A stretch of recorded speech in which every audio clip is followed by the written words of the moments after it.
महाभारत में पांडवों ने जुए में अपना राज्य और सब कुछ खो दिया था। इसके बाद पांडवों को 12 वर्ष का वनवास और 1 वर्ष का अज्ञातवास भुगतना पड़ा। कौरव और पांडवों के बीच ये तय हुआ था कि जब वे वनवास और अज्ञातवास पूरा कर लेंगे, तब कौरव उन्हें उनका राज्य वापस लौटा देंगे। जब पांडव 13 वर्षों के बाद कौरवों के पास राज्य मांगने पहुंचे तो दुर्योधन ने उन्हें राज्य लौटाने से मना कर दिया। बहुत समझाने के बाद भी दुर्योधन ने पांडवों को उनका हक नहीं दिया। अब पांडवों के पास युद्ध के अलावा कोई विकल्प नहीं बचा था। युद्ध को लेकर पांडवों में संदेह था। उन्होंने सोचा कि हम सिर्फ 5 हैं और कौरवों के पास विशाल सेना है। उनके साथ भीष्म, द्रोणाचार्य, कर्ण जैसे महायोद्धा भी हैं। इतने लोगों से हम कैसे जीत पाएंगे? तब श्री कृष्ण ने पांडवों जीवन का एक बहुत बड़ा मंत्र दिया। भगवान ने कहा कि ये युद्ध हिंसा नहीं, बल्कि सत्य की रक्षा का संघर्ष है। कौरवों की संख्या भले अधिक है, पर उनके बीच एकता नहीं है। उनके मन बंटे हुए हैं। जबकि तुम 5 हो, लेकिन तुम्हारे मन एक है। एकता सबसे बड़ी शक्ति है। यही एकता तुम्हारी जीत का आधार बनेगी। बाद में श्री कृष्ण की ये बात सच साबित हो गई और पांडवों ने कौरवों को पराजित कर दिया। प्रसंग की सीख। इस प्रसंग से एक बहुत महत्वपूर्ण जीवन प्रबंधन की सीख मिलती है। संख्या नहीं, एकता मायने रखती है। कई लोग सोचते हैं कि हमारे पास संसाधन कम हैं, लोग कम हैं, तो हम बड़ा लक्ष्य कैसे हासिल कर पाएंगे? लेकिन अगर टीम में एकजुटता है, परस्पर विश्वास और सहयोग की भावना है, तो कोई भी लक्ष्य असंभव नहीं है। टीम में संतुलन बनाए रखें। जब टीम के सदस्य एक दूसरे पर भरोसा करते हैं, तो लक्ष्य तक पहुंचना आसान हो जाता है। अगर संवाद से मतभेद सुलझा लिए जाएं, तो वे विकास की राह में बाधा नहीं बनते हैं। नेतृत्व का असली अर्थ यही है कि सबको साथ लेकर चलना, जैसे श्री कृष्ण ने किया। रणनीति और नैतिकता का संतुलन ही सफलता की कुंजी है।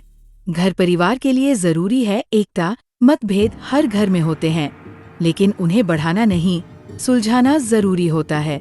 परिवार में अगर सभी सदस्य एक दूसरे की भावनाओं का सम्मान करें, तो संकट के समय भी घर मजबूत रहता है।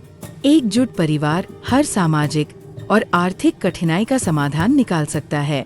पांडवों की जीत हमें सिखाती है कि एकजुटता, नैतिकता और सत्य की राह पर चलना ही सफलता का मार्ग है।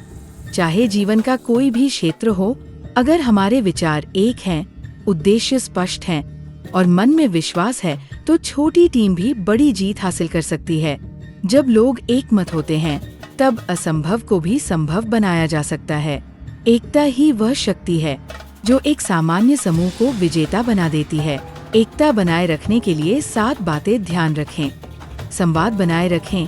किसी भी टीम या परिवार में मतभेद होना स्वाभाविक है, लेकिन उन्हें सुलझाने का एकमात्र तरीका है खुला और ईमानदार संवाद।